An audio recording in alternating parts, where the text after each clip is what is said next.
সাত আটটে 27 আমি বলেছিলেম বলে গুরুমশাই আমার পরে উঠল রাগে জ্বলে। মাগো, তুমি 5 পয়সায় এবার রথের দিনে সেই যে রঙিন পুতুলখানি আপনি দিলে কিনে। খাতার নিচে ছিল ঢাকা, দেখালে এক ছেলে। গুরুমশাই রেগে মেগে ভেঙে দিলেন ফেলে।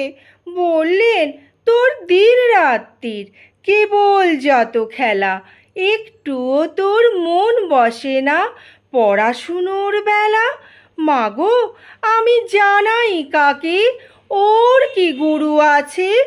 আমি যদি নালিশ করি এক্ষুনি তার কাছে। কোনো রকম খেলার পুতুল নেই কি মা ওর ঘরে? সত্যি কি ওর একটুও মন নেই পুতুলের পরে? সকাল সাজে তাদের নিয়ে করতে গিয়ে খেলা, কোনো পড়ায় করেননি কি কোনো রকম হেলা? ওর যদি সেই পুতুল নিয়ে ভাঙেন কেহ রাগে, বল দেখি মা ওর মনে তা কেমন তর লাগে। নমস্কার বন্ধুরা, আজ বিকেলে আমি শোনালাম কবিগুরু রবীন্দ্রনাথ ঠাকুরের লেখা কবিতা পুতুল ভাঙা।